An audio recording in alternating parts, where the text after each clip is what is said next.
Y vamos a pasar ya al tema principal que habíamos anunciado al inicio, el que además es portada también de la revista Contralínea, el combate a la pobreza, una hazaña histórica del gobierno del expresidente López Obrador, porque se sacaron de la pobreza a 13.4 millones de personas y de la pobreza extrema a 1.7 millones de personas en esta situación, que es una de las condiciones sociales peores que hay en el país y en el mundo. Este avance rompe la tendencia de los últimos 35 años del periodo neoliberal, pero también no podemos dejar de lado las condiciones en las cuales se desarrolló este avance para el gobierno de México. Por un lado, la pandemia en 2020, que se extendió todo el 2020, todo el 2021 y todavía parte del 2022.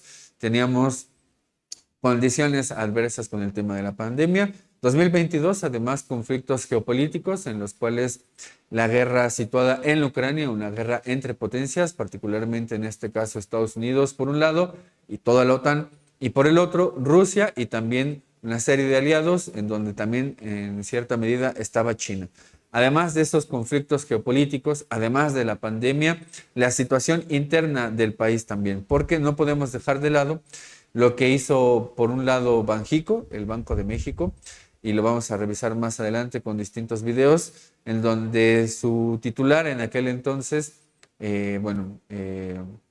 Agustín Carstens, mencionó que no se iba a financiar al gobierno de México. Es parte de la política que es autónoma y autónoma en distintos sentidos, autónoma del pueblo y autónoma del gobierno.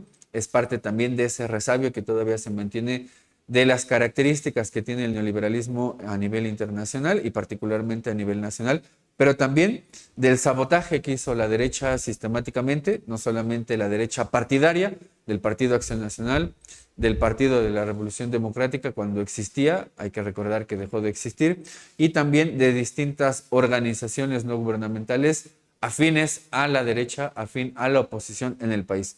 Me refiero a organizaciones como Mexicanos contra la Corrupción y la Impunidad, que hemos dado cuenta ampliamente en los programas de la revista Contralínea, al mismísimo Instituto Mexicano de la Competitividad, al IMCO, a México Evalúa, tres instituciones no gubernamentales que se dedicaron no solamente a golpear sistemáticamente al gobierno del expresidente López Obrador, sino también a oponerse a los cambios de distintas reformas, como son las reformas a la ley de industria eléctrica, a la ley de hidrocarburos. También se opusieron a la construcción de la refinería de Dos Bocas, también se opusieron a la construcción del Tren Maya. En fin, fue una oposición que constantemente estuvo litigando en contra de la transformación. Esa transformación que ahora sabemos sacó, como decía al inicio, a 13.4 millones de personas de la pobreza y a 1.7 millones fuera de la pobreza extrema. Parte de los resultados que se dieron a conocer por parte del INEGI, en una primera gráfica que mostró la presidenta Claudia Sheinbaum, se nota la disminución de la pobreza multidimensional en México. Decía al inicio de esta sección que rompe la tendencia. Bueno, esa tendencia se nota en la gráfica que ustedes están viendo en pantalla, por lo menos desde el 2008, en el que se ubicó en 49.5 millones de personas, lo que equivale al 44.4 millones de personas. Casi la mitad de la población mexicana en aquel 2008, que también hay que decirlo y recordarlo, en aquel entonces se vivió una crisis económica internacional. Bueno, en aquel entonces casi la mitad, 44.4 por ciento de la población mexicana se encontraba en situación de pobreza.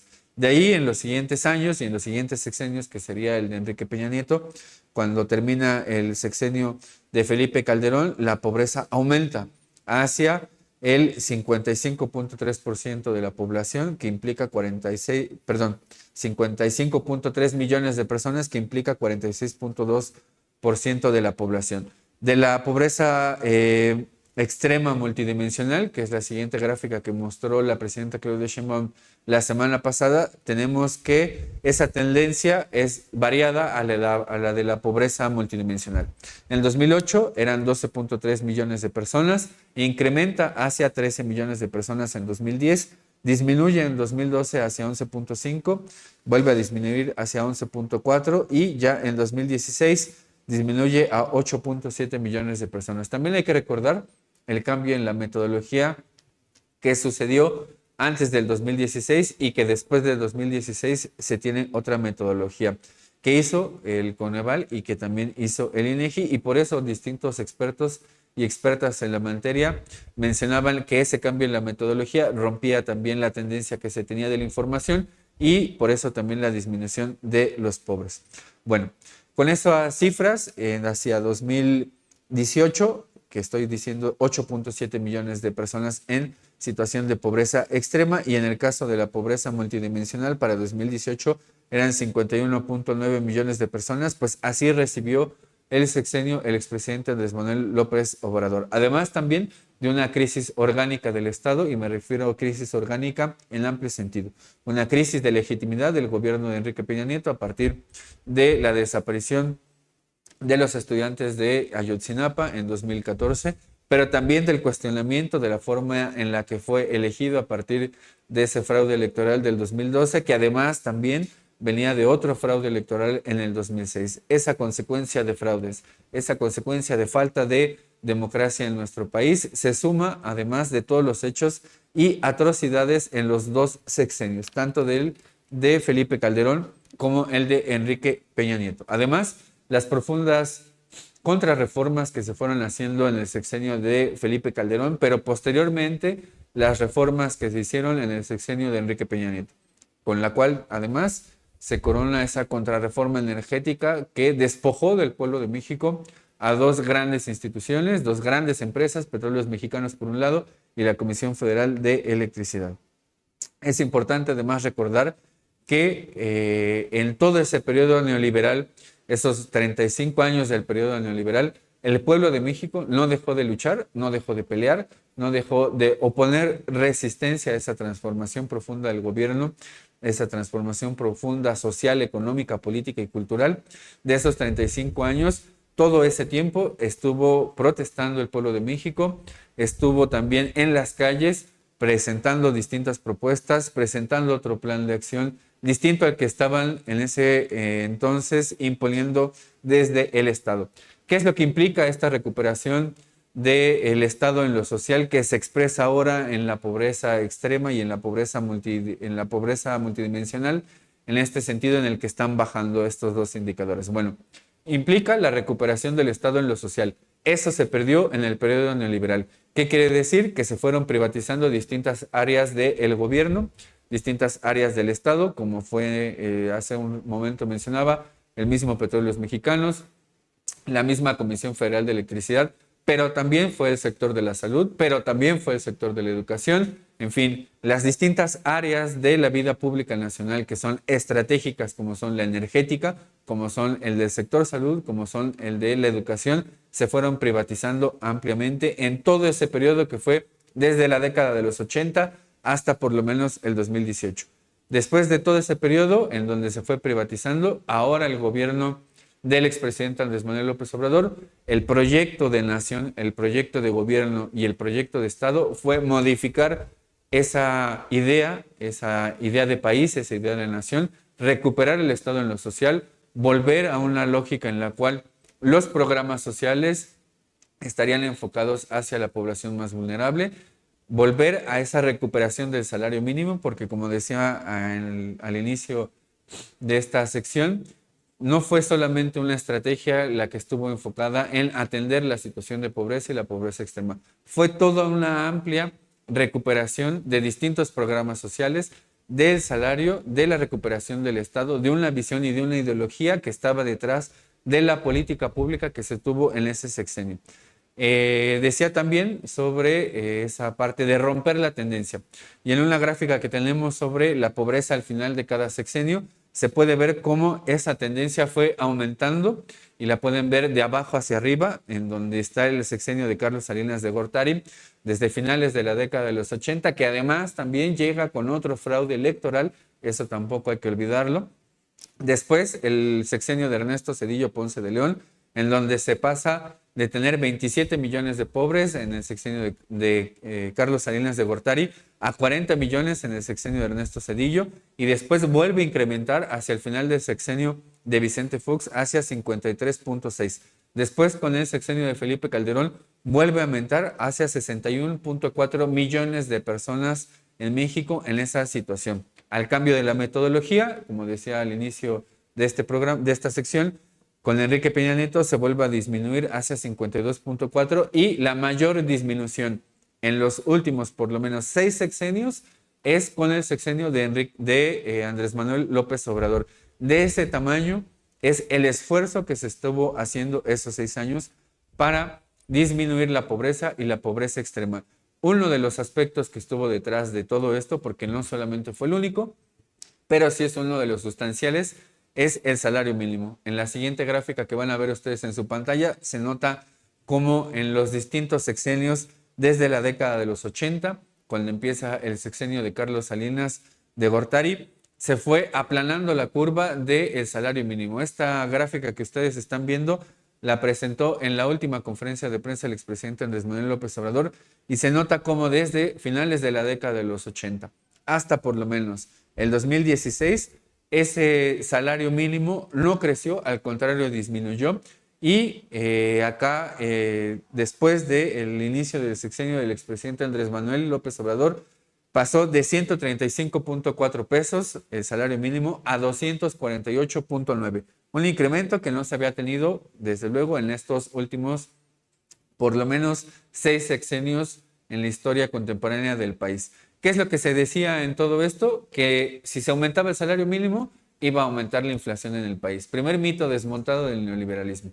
Segundo, que había que mantener los programas sociales de otra forma, porque esas eran dádivas que se daban desde el gobierno y no se enseñaba a la gente a vivir. Esto que comentábamos la semana pasada y que veíamos incluso con los videos que recuperó la presidenta Claudia Sheinbaum, en donde se decía, bueno, es que hay que enseñarle a pescar a la población mexicana y no darle el pescado a la población. Bueno, pues si no hay ni siquiera ríos, si no hay ni siquiera dónde pescar, pues cómo se va a hacer este tipo de situaciones. Estoy poniendo un ejemplo nada más para dimensionar el mantra que había detrás, el dogma que había detrás de este tipo de gobiernos y que ahora quedan en total crisis a partir de lo que estamos viviendo, porque no solamente fue el salario mínimo, fue también el tema de la recuperación de los programas sociales por distintas instituciones.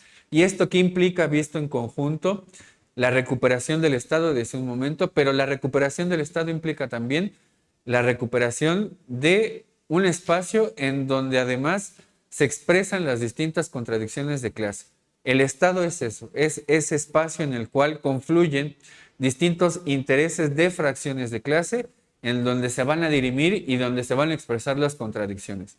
El pueblo de México, después del 2018, lo que hizo fue avanzar en la lucha de clases, en la recuperación de ese Estado que desde luego no deja de ser un Estado capitalista, pero que se están cambiando y se están modificando la correlación de fuerzas a partir de que se recuperan distintas instituciones y a partir de que hay una ideología detrás del Estado. Y esa ideología detrás del Estado es, y se puede resumir en, por el bien de todos, primero los pobres, es en recuperar distintas instituciones del Estado en México para ir enfocando programas sociales para atender a los más pobres del país. Y en las siguientes gráficas lo que vamos a ver, por ejemplo, en un mapa que tenemos ahí a partir de la información que dio a conocer INEGI, es el coeficiente de Gini según la entidad federativa.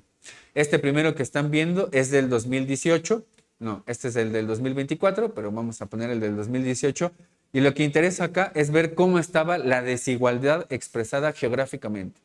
Tenemos una situación muy particular en el sur-sureste. La audiencia de Contralínea debe recordar que los estados en donde hay mayor expresión de desigualdad en el país son los estados de la región del sur-sureste, que vendrían siendo Guerrero, Oaxaca, Chiapas, Quintana Roo, incluso también Veracruz, Tabasco, toda la península de Yucatán. Así estaba la expresión de ese coeficiente de Gini que, para que tengan una mayor dimensión de lo que implica este coeficiente, bueno, son distintas variables que están metidas ahí en términos de salud, de educación, de vivienda, de salario, de ingresos, en fin, son varias las variables que están metidas ahí. Bueno, así estaba en 2018 y se nota cómo había una concentración de esa desigualdad en el sur-sureste y también en cierta medida expresada en la Ciudad de México. Ahora, en el siguiente, que es en el del 2024, para que vean cómo se expresa geográficamente, cómo cambia ese coeficiente de Gini expresado territorialmente. Los estados del norte bajan con respecto a lo que veíamos en el 2018, los estados norteños, desde luego que están volcados hacia una actividad manufacturera que además está vinculada mayoritariamente hacia el mercado estadounidense y no tanto hacia el mercado interno nacional. Y también se nota una leve disminución en algunos estados del sur-sureste, pero algo que llama mucho la atención es la concentración en 3 estados de esta desigualdad. Uno, Nuevo León, que además es un estado eminentemente industrial, pero también volcado mucho más hacia la lógica del patrón de acumulación de capital estadounidense. Por otro lado, también en la Ciudad de México, un aumento que ese sí se nota en el Estado de México y también un aumento en el Estado de Guerrero. Esos 2 mapas salen a partir de la información que dio a conocer el INEGI y también en una siguiente gráfica para que tengan también más elementos de cómo está esta expresión territorial en nuestro país, el porcentaje de población en pobreza rural. Guanajuato, un estado sumamente importante por los casos de violencia, por la incidencia delictiva que también tiene. Bueno, en el 2018 tenía este estado 5.1 millones de pobres en 2018. Hacia 2024 son 3.6. Una situación particular en el caso de Puebla, en donde aumenta también ligeramente la situación de pobreza rural. Otro caso, por ejemplo, el de Guerrero, que decía yo, también se puede ver a partir del coeficiente de Gini. Y el caso de Chiapas, que es uno de los que se nota un incremento también en la pobreza rural, medida entre 2018 y 2024. Aumentó de 14.1 a 17.6. En el caso de la pobreza urbana, que es la siguiente gráfica que ustedes van a ver, se nota una disminución en la Ciudad de México del orden del 0.7%. Sin embargo, los principales estados muestran una mínima disminución. Es el caso, por ejemplo, de Guanajuato, en tanto pobreza urbana, el caso de Chiapas, el caso de Jalisco, Veracruz, Puebla y también la Ciudad de México. Y uno que llama la atención, como veíamos también en ese mapa del coeficiente de Gini, es el Estado de México, que pasó de 16.7% en el 2018 y después incrementa a 18.2%. Ahora, los indicadores de carencia social, eso los vamos a ver en otra gráfica, en donde pueden ver ustedes los distintos años, 2018, 2020, 2022 y 2024. Uno que llama la atención, sobre todo porque incrementó, es el de rezago educativo, aumentó 0.7% entre 2018 y el 2024, y también el de acceso a servicios de la salud. Este es quizá uno de los más importantes, pues pasó del 20.01% de la población a el 44.5%, un incremento del 24% en el periodo. El rezago educativo es más marcado además en 2 entidades del país, en donde destacan Estado de México, Veracruz, Chiapas, Jalisco, Oaxaca y Guerrero. Estos estados concentran el 44% de la población en dicha carencia. En cuanto al rezago en acceso a servicios de salud por entidad, en 2024, los principales estados son Estado de México, Chiapas, Veracruz, Puebla, Jalisco y Michoacán. Estas entidades que acabo de mencionar concentran alrededor del 50% de la carencia en los servicios de salud, y es esta gráfica que ustedes están viendo ahora en su pantalla, en donde por un lado pueden ver el rezago educativo de los principales estados y por el otro la carencia en los accesos de salud. Ahora, con esta información podemos cuestionarnos, Anaí, ¿qué es lo que van a decir ahora los principales grupos de oposición ante estos datos? Grupos de oposición que, como decía al inicio, constantemente se estuvieron oponiendo a esta transformación, a beneficiar al pueblo de México, y que además este sexenio vivió varios conflictos de orden internacional, además de una pandemia, pero además la oposición al interior. Entonces podemos preguntarnos si esta oposición se estaba oponiendo a esta transformación. Nos podemos preguntar si se estaban oponiendo a beneficiar a los más pobres en el país, a cambiar la estructura social, económica, política e incluso hasta cultural del país, porque hasta eso se ha recuperado. Por eso es que esto debería de ser caracterizado, desde mi particular punto de vista, como una hazaña histórica por todas las fuerzas en contra que se vivieron dentro del país, por todos los conflictos geopolíticos que hubo a nivel internacional, porque además también estuvo la pandemia, pero sobre todo un elemento acá que es importante es el de la recuperación del Estado.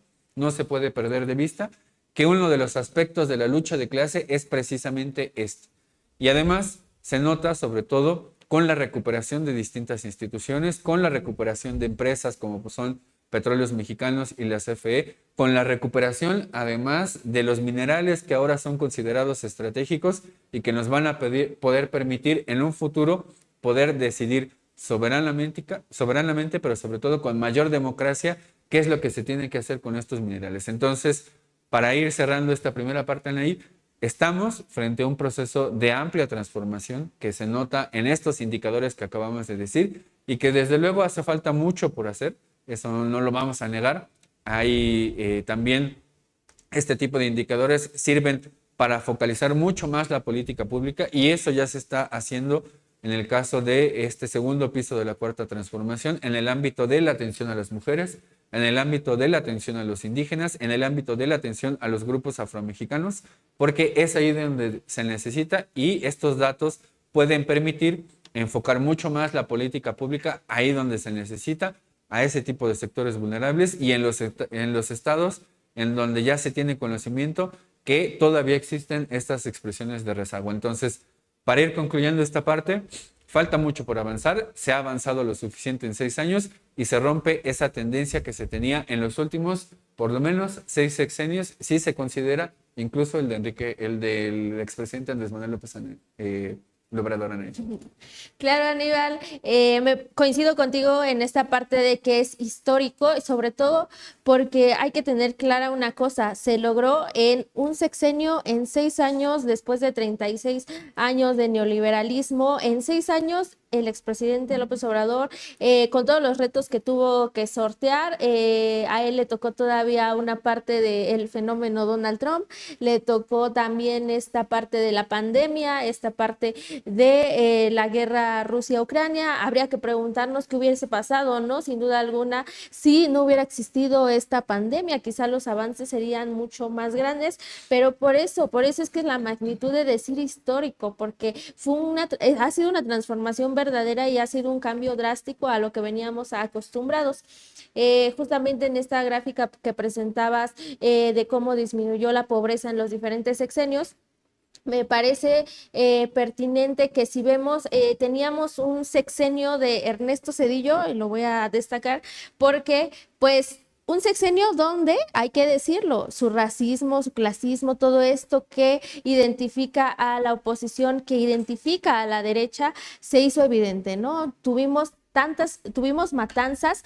¿Por qué? Porque los pueblos indígenas, que sobre todo eran los que conformaban la principal resistencia en México, estaban ahí luchando por sus derechos, los derechos que se les estaban quitando, los derechos que les quitaron después con esta corte a modo, ¿no? Lo he dicho aquí en varias ocasiones, o sea, en vez de reformar la Constitución, la deformaron para que coincidiera con su proyecto neoliberal, con ese proyecto que estaban impulsando. ¿Y qué hicieron? En vez de garantizar los derechos de las y los mexicanos en la Constitución, lo único que hicieron fue mermarlos, lo único que hacían era garantizar derechos para los de arriba, ¿no? Y irle restando derechos a la ciudadanía, que eso me parece demasiado grave, pero también me parece muy importante destacar que pues mientras decías esta parte de que lo que decía Marco Cortés, ¿no? De que no, o sea, enséñales a pescar, no le des el pez. Y también podemos regresar a esta parte de que ¿por qué destacamos la pobreza extrema? Pues porque es la más difícil de abatir, ¿no? Por todas las condiciones que hay que lograr para abatir este tipo de pobreza. Hay que recordar que se considera que una persona está en pobreza extrema cuando tiene carencia de más de 3 de los indicadores, son 6. Cuando se presentan 3 o más, pues ya se dice que una persona se encuentra en condiciones de pobreza. Y veíamos que uno de los reclamos siempre ha sido eso del sector salud, ¿no? Y si recordamos, pues los sexenios priistas, panistas, pues solo se dedicaban a construir bardas y dejaban ahí la infraestructura y ya decían, bueno, tenemos hospitales, pero solo tenían la barda, ¿no? Entonces... Un cascarón vacío.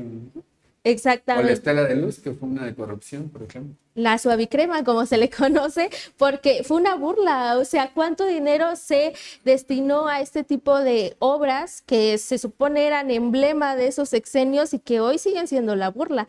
Y tienen una crítica hacia el Tren Maya, que lo que hace también es impulsar este crecimiento, porque lo que está haciendo es comunicar al país y permitir que mercancías, permitir también traslado de personas, y que eso también acota sus tiempos de traslado. Es decir, el sexenio de López Obrador puso nuevamente en el centro de la estructura social a las y los trabajadores, que son quienes impulsan la economía.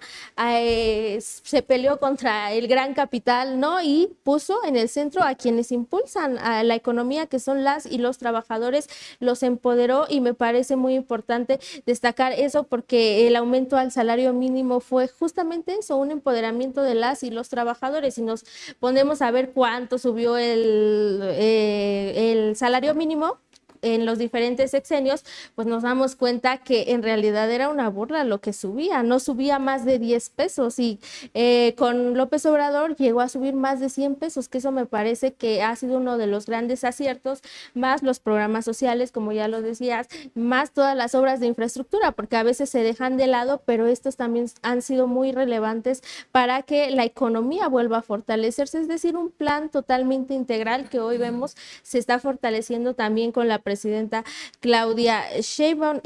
No sé si te parece que vayamos con el primer corte justamente de Zedillo, cuando él decía, justamente yo decía en ese momento, pues si este fue el mejor personaje que pudo desbloquear, la oposición en el marco de el avance de la reforma judicial, yo decía, pues, ¿qué podemos esperar, no? Zedillo, caracterizado por estas matanzas, por estos presuntos vínculos con cárteles de la droga. Entonces yo decía, bueno, pues si esto es lo mejorcito que tienen, que podemos ya esperar de la oposición. Y muy importante, porque en ese marco de defender esa corte a modo que mermó los derechos de las y los mexicanos, él advertía que se venía una segunda década perdida de América Latina, ¿no? Advertía que, pues, casi el mismo discurso que ha tenido la oposición, denostando a otros países como Venezuela, nos vamos a convertir en Venezuela, ¿no? Entonces ahora sí hay que preguntarles, habría que preguntarles claramente en qué nos íbamos a convertir, ¿no? Vamos con este primer corte. Se confirma que América Latina tendrá otra década perdida. Si vemos lo que ha venido pasando con nuestras economías desde el año 2015, no es difícil, y de hecho quienes se dedican a este trabajo de las proyecciones del comportamiento económico nos confirman que para el 2025 no hay manera de evitar de que se declare que entre el 2015 y el 2025 el crecimiento, si acaso, de América Latina fue un crecimiento mediocre, y que en esa década habrá habido un retroceso en los avances de reducción de la pobreza y reducción de la desigualdad en nuestra región. Ese es el primer hecho. Segunda observación es que esta triste situación tiene que ver con la actuación de nuestros gobiernos en la mayoría de nuestros países.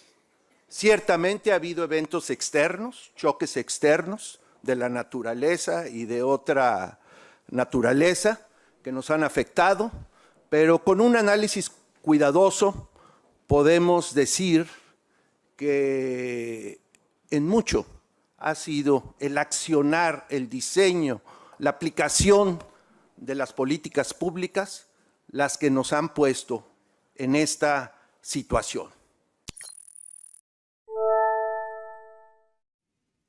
El doctor Zedillo, Ernesto Zedillo Ponce de León, diciendo sobre este crecimiento mediocre. No, el crecimiento mediocre fue en todo el periodo neoliberal. Y para que tengan una muestra, la tasa de crecimiento del Producto Interno Bruto de 1994 hasta el 2018 fue el mediocre 2.4%.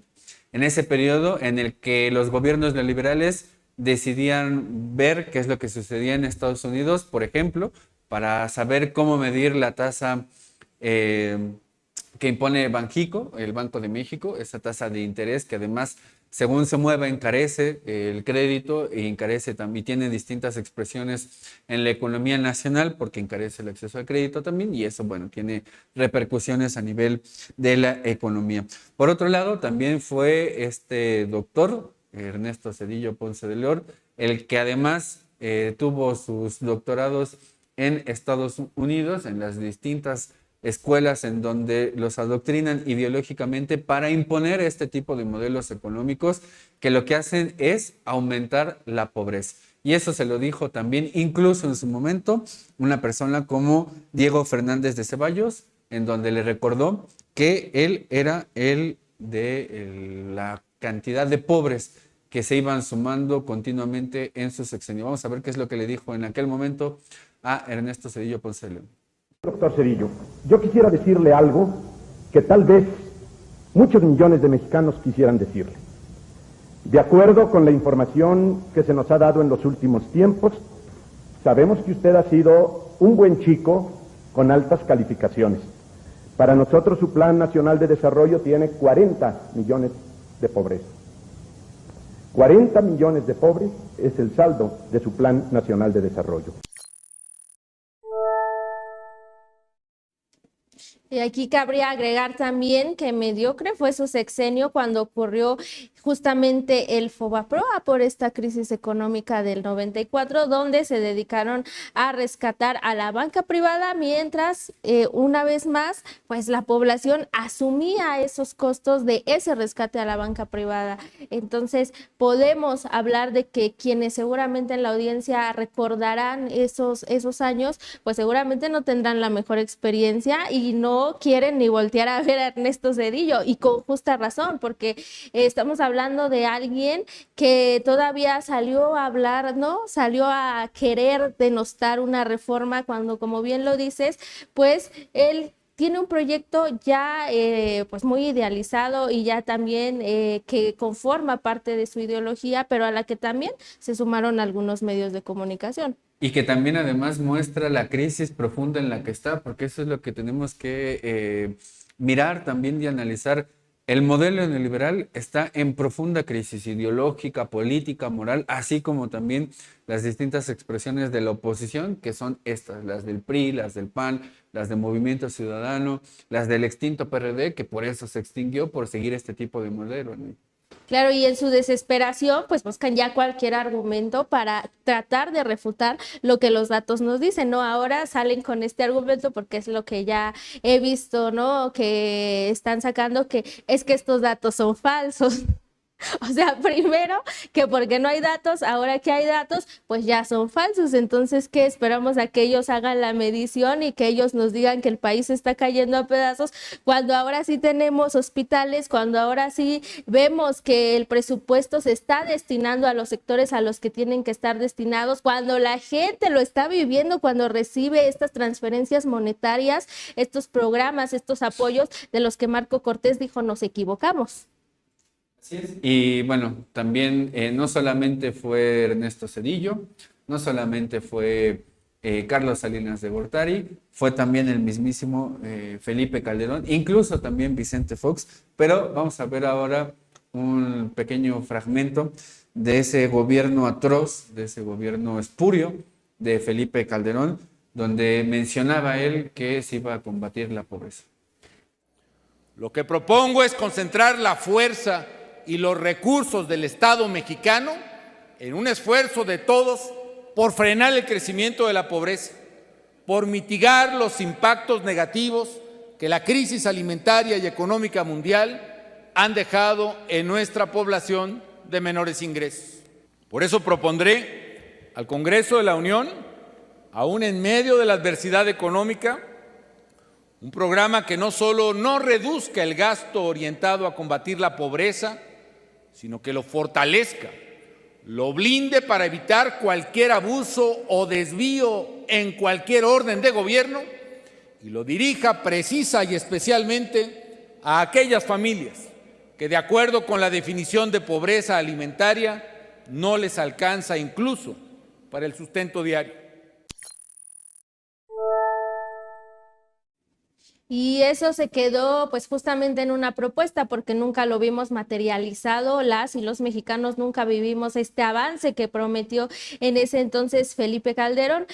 Mencionabas el caso de Vicente Fox. En algún momento en una mañanera el expresidente Andrés Manuel López Obrador dijo que cuando él era jefe de gobierno, justamente Fox le dijo, hay que hacer el pastel más grande, por cuando subió el IVA, justamente él subió el IVA para cobrarle más a las y los mexicanos que pagamos el IVA en cada compra que hacemos, y todavía le dijo, vamos a hacer el pastel más grande para que tengamos, ¿no? Con esta idea de su economía de goteo, que pues nunca goteó porque seguían haciendo el pastel más grande y nunca dejaban que goteara, ¿no? Esta era una idea, esta era una metáfora con la que vivieron y que pues se destinaron, ellos mismos se la creían, ¿no? Pero justamente pues no goteaba nada porque lo que goteaba también se lo embolsaban, ¿no? Entonces es parte de lo que se vivió también en esos sexenios. Y además Calderón, pues que además de dejarnos con estas promesas vacías, nos dejó con un país en medio de guerras internas entre los cárteles, porque su exsecretario de Seguridad, Genaro García Luna,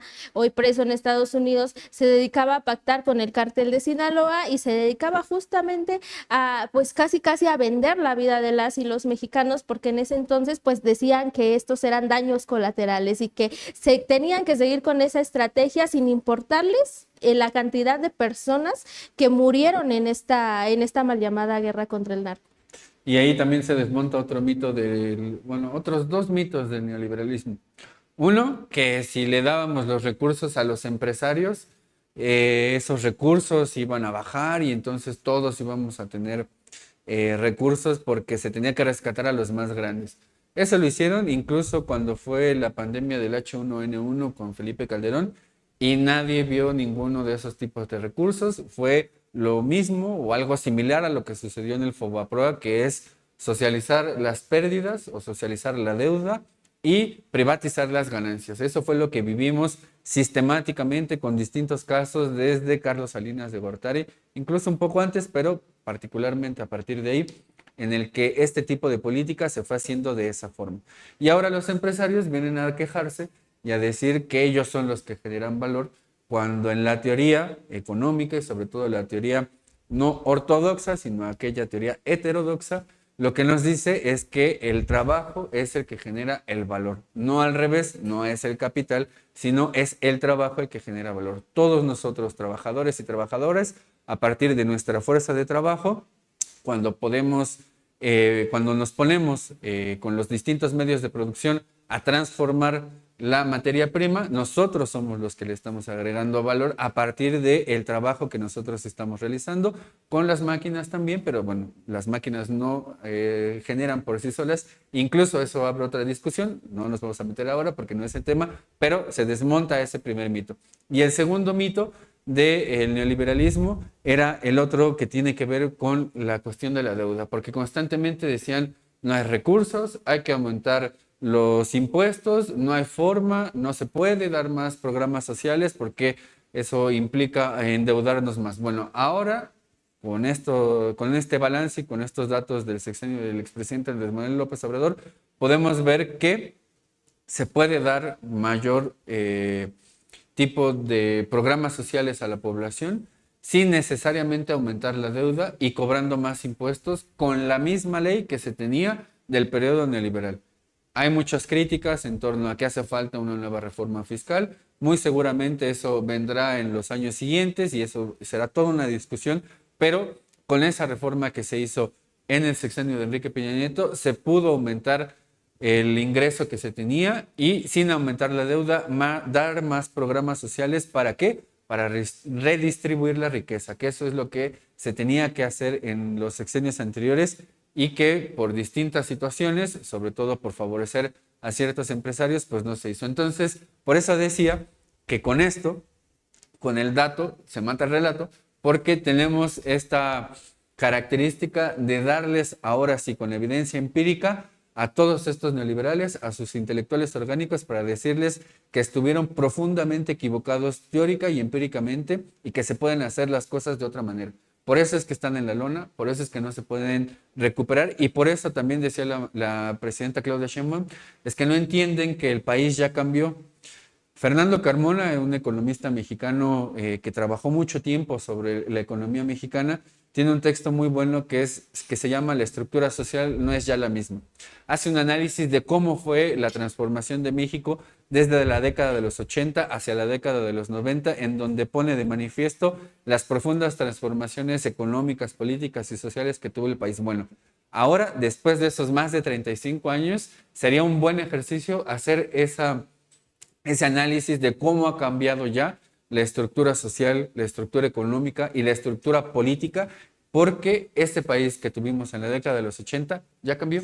Ese país que tuvimos incluso hace 10 años, en 2015, 2014, cuando vivimos ese profundo, ¿cómo decirlo? Como ese profundo fraude, por no decir asalto, porque iba a decir asalto a la democracia, por ese profundo fraude que hubo en 2012 y después una serie de reformas estructurales en donde fuimos perdiendo derechos. Bueno, ese país ya volvió a cambiar. Tenemos ahora otro país y eso es parte también de lo que vimos en todo ese sexenio del expresidente Andrés Manuel López Obrador. Si te parecen ahí, vamos con el siguiente video que tenemos preparado, que es precisamente del expresidente Andrés Manuel López Obrador, donde dice, imagínense lo que significa reducir la pobreza y la desigualdad. Imagínense lo que significa disminuir la pobreza, reducir la desigualdad.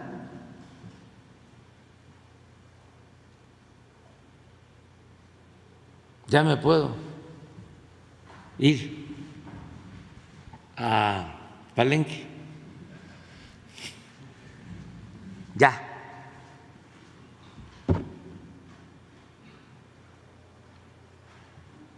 Aunque les moleste a mis adversarios conservadores, pero sí ha sido muy importante lo que hemos logrado entre todos, incluso hasta con el buen comportamiento de los conservadores, porque no pasan de insultos.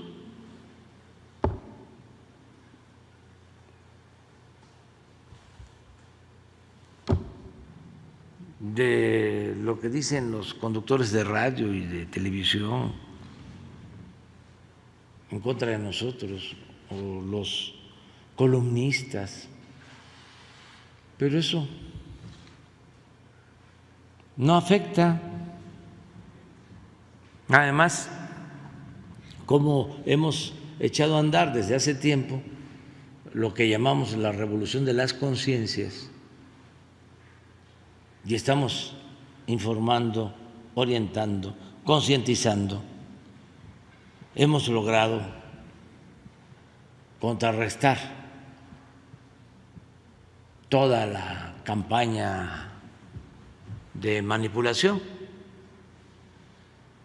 de los medios. Esquivel dice, la gráfica muestra con toda claridad una pendiente negativa con dos observaciones atípicas en la parte superior derecha, bueno, lo que significa que en general el ingreso promedio de los hogares de estados más pobres, los estados más pobres, tendió a crecer más rápido que el ingreso promedio de los hogares de entidades más ricas. Este es un asunto muy importante y ahora lo voy a complementar con otra cosa. Este fenómeno se conoce en la literatura con el nombre de convergencia, ya que un comportamiento de esta naturaleza tiene a 3 veces el ingreso promedio de los hogares de la entidad más pobre, Chiapas, a ser tan solo 2.2 veces en 2022. O sea, en el 18 era 3 veces superior el ingreso en la Ciudad de México que en Chiapas. y en el 22 2.2 veces.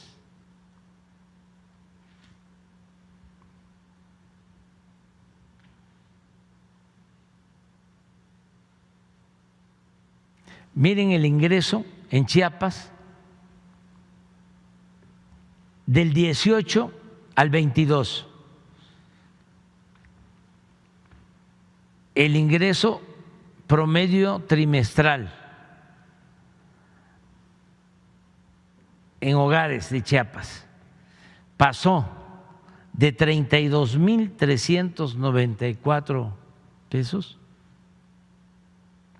a 39.845, un incremento de 23%.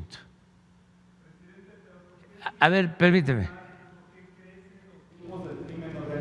Ahí en Motocintla, en la frontera, ya en Cailín. Sí, hay grupos, pero estamos hablando de lo estructural, estamos hablando del fondo, de lo que ha evitado que aumente la violencia en Chiapas y en todo México. Esa es la diferencia que tenemos también con los conservadores. Ellos quieren resolver todo con medidas coercitivas, por eso Calderón declara la guerra. Nosotros no. Nosotros apostamos a esto, a mejorar las condiciones de vida, de trabajo del pueblo, a combatir la pobreza, a combatir la desigualdad. Esto es más eficaz y más humano que lo otro. Bueno, pero ahora a ver si pones el informe de los programas de bienestar en Chiapas. Si no lo vamos a tener. Bueno, pero Chiapas, Oaxaca y Guerrero son los estados que más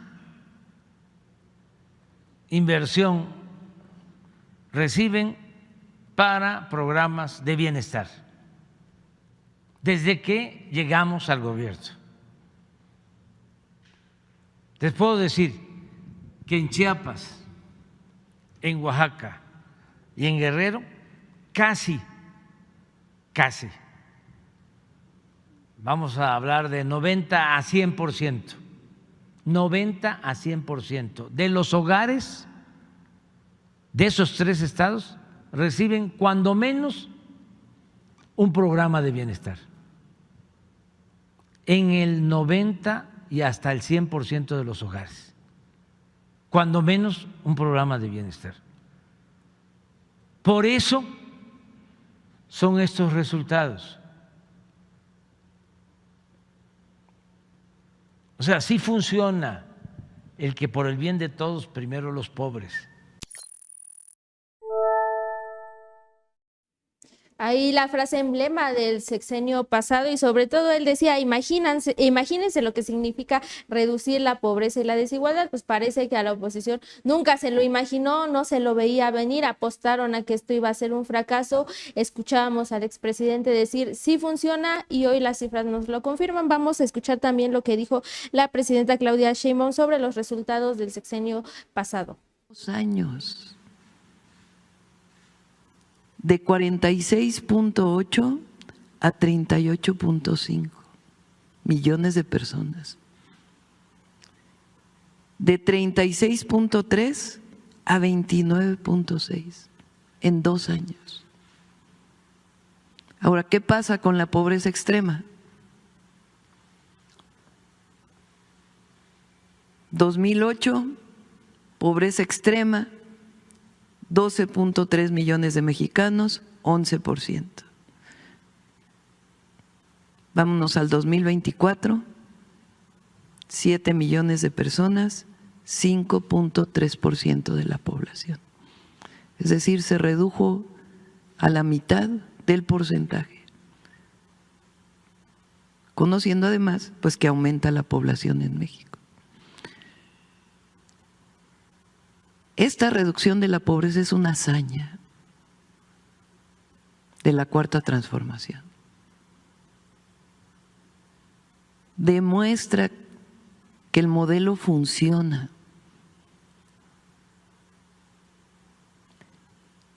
Porque redujo la pobreza y además la desigualdad. Es decir, hay mayor distribución de la riqueza. ¿A qué se debe esta reducción? Evidentemente, al incremento en el salario mínimo, a los programas de bienestar y al acceso a los derechos. Hay que estar muy orgullosos como mexicanas y mexicanos, porque este indicador habla de la esencia de nuestro proyecto, el humanismo. Un proyecto humanista se demuestra en esto, en la reducción de la pobreza. Y estamos seguros que vamos a seguir avanzando. Por eso hablamos de la continuidad y el avance de la Cuarta Transformación. Debía haber sido 8. Pues escuchábamos estas palabras de la presidenta Claudia Sheinbaum la semana pasada, en donde presentó estas gráficas donde ya podemos tener el sexenio del expresidente Andrés Manuel López Obrador completo para saber pues precisamente eso, más de 13 millones de personas que salieron de la pobreza y 1.7 millones que salieron de la pobreza extrema. Y esto, como decía al inicio del tema principal, pues fue con factores adversos a nivel internacional, con factores también adversos y con gran oposición al interior del país. Y esa oposición no solamente fue por parte de la oposición partidista, no solamente fue también oposición por parte de distintas organizaciones no gubernamentales, muchas de ellas financiadas por Estados Unidos, sino también, Anaí, fue por la oposición de sus dos principales secretarios de Hacienda, uno de ellos, Carlos Manuel Ursúa, y el siguiente, Arturo Herrera, que se opusieron también a distintos planes de transformación en el país. Entonces, es todavía más complejo por la cantidad de oposiciones que tuvo en contra al inicio del sexenio el expresidente López Obrador, pero también después por los factores adversos a nivel internacional y por último, porque en todo el sexenio estas oposiciones por parte de ciertas organizaciones no gubernamentales que se opusieron, que sistemáticamente litigaron, que además, en términos incluso hasta mediáticos, constantemente estuvieron golpeteando y haciéndole creer a la gente, porque eso era parte también de la estrategia, en esa manufacturación de consenso, intentaron deslegitimar, intentaron minarle el apoyo popular al gobierno del expresidente López Obrador, y ahora con esto podemos ver que lo que se hizo fue por el bien de todos, primero los pobres, amén. Y también hay que tener en cuenta una cuestión muy importante, que seguramente a nosotros que sí salimos a hablar de estos temas, pues la oposición va a decir, es que son afines, como suelen decirnos, no hay otra palabra que tenga, es que son afines a, es que no somos afines a, somos afines al proyecto que vemos que dio resultado, pero sobre todo, pues ahí están los datos, ¿no? No estamos diciendo nada que sea mentira, al contrario, ¿no? El periodismo es informar con la verdad y la verdad es esta, la gente salió de la pobreza, pero sobre todo eso también nos lleva a entender por qué la derecha, no solo en México, sino en el mundo, está muy preocupada. Seguramente dirán, bueno, pero es que ¿por qué exhiben a López Obrador? Parece que están obsesionados con López Obrador. Es que hay que entender el personaje histórico que fue y que ha sido y que seguirá siendo para el país. Él marcó un antes y un después en este país, y por eso se va a seguir hablando de él, porque rompió con décadas de neoliberalismo, rompió con un modelo que solo benefició a unos cuantos y logró un hecho histórico, pero sobre todo también hay que entender que por eso mismo la oposición, la derecha, le tenía tanto miedo, no solo en México, sino en el mundo. No hay que olvidar que lo llamaban el Mesías de México, ¿no? Que iba a ser el Mesías de México, recordando la portada de la revista The Economist, que justamente salió a decir que iba a ser el Mesías. ¿Por qué? Porque le tenían miedo, porque ellos sabían perfectamente el proyecto que iba impulsando, y sobre todo porque algo que dejamos, creo, un poco de lado, pero que hay que reconocerlo, fue el combate a la corrupción. Esta redistribución del ingreso se logró en gran medida porque combatió la corrupción estructural que existía y que dejaron estos gobiernos que se creían esta idea de la economía de derrame, donde pues ya vimos, ellos fueron los únicos que se enriquecieron, y por eso teníamos tantos evasores de impuestos, ¿no? Que hoy es que porque están siendo exhibidos, pues ya se sienten atacados y perseguidos políticamente, porque es el único argumento que pueden dar, porque pues ya se les exhibió como lo que son, como evasores de impuestos, que esos impuestos ayudarían en gran medida a impulsar los proyectos en favor de las y los ciudadanos. Eso es lo que ellos no entienden o que no les cabe entender, porque si es para los ciudadanos, entonces no. Por ejemplo, ahorita podríamos decir que pues a eso es a lo que le tiene miedo la oposición, a ver este proyecto que se está impulsando en el mundo también, con el caso de Beatriz Gutiérrez Müller, que le decían, bueno, pues es que se va a España, pero es que en España también hay una ultraderecha muy poderosa, pero también algo que no dicen los medios y que no van a decir los medios convencionales es que en España también hay legisladores que reconocieron el trabajo de Andrés Manuel López Obrador y que decían, es que en México sí está habiendo un cambio, y eso lo reconocieron en España, o sea, y reconocían incluso estaban de acuerdo con esta solicitud de disculpas, pero eso no lo van a decir porque tienen miedo de aceptar que ese proyecto que va en contra de sus intereses y que va en contra de estas élites económicas, pues está funcionando, y tienen miedo de esa revolución de las conciencias que se logró en México. Tienen miedo de que esa revolución llegue a lograrse en otros lugares, Aníbal. Así es, ese modelo económico da resultados, y cuando da resultados, una alternativa, porque eso también desmonta esa idea teleológica de que vamos a estar por siempre en el capitalismo y que no hay nada más ajeno al capitalismo, y con esto se desmonta esa idea teleológica de que vamos a seguir por siempre en la lógica capitalista. Sí, vamos a hacer un proceso de transformación, sí hay alternativas, sí se puede sacar de la pobreza, sí se puede recuperar el Estado, sí se puede combatir la corrupción, sí se puede hacer sin incrementar la deuda, y entonces esto cambia el paradigma de la forma en la que se puede hacer una revolución de carácter pacífico, aunque eso también mete otro tipo de discusiones y de problemáticas, las iremos abordando después en los programas de la revista Contralínea, incluso en la barra de opinión, pero por ahora lo que sí podemos decir es que esta oposición partidista, ONGista, dentro del mismo gobierno, lo que estaba haciendo era oponerse a sacar de la pobreza a estas personas. Pobreza que era sistemática, pobreza que era histórica, pobreza que además tiene profundas, o sea, se vive en carne propia por la población mexicana, o sea, se expresa en el día a día, en la situación de pobreza extrema es mucho más horrible todavía, pero con esta transformación que se está haciendo, con la recuperación del Estado en lo social, con combatir la corrupción, con limpiar todo el aparato de Estado, que es el conjunto de instituciones que le dan forma a nuestro gobierno, pues se puede hacer algo diferente, se puede ir avanzando en la recuperación de un bienestar general.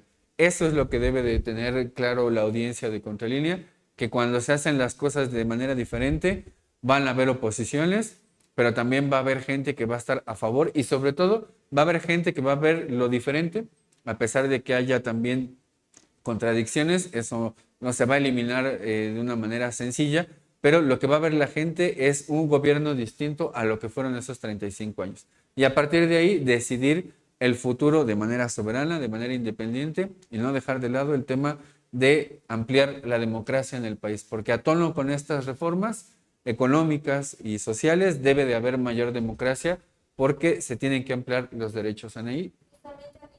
Y creo que debe ser un mensaje claro para los legisladores de Morena, sus militantes, sus dirigentes.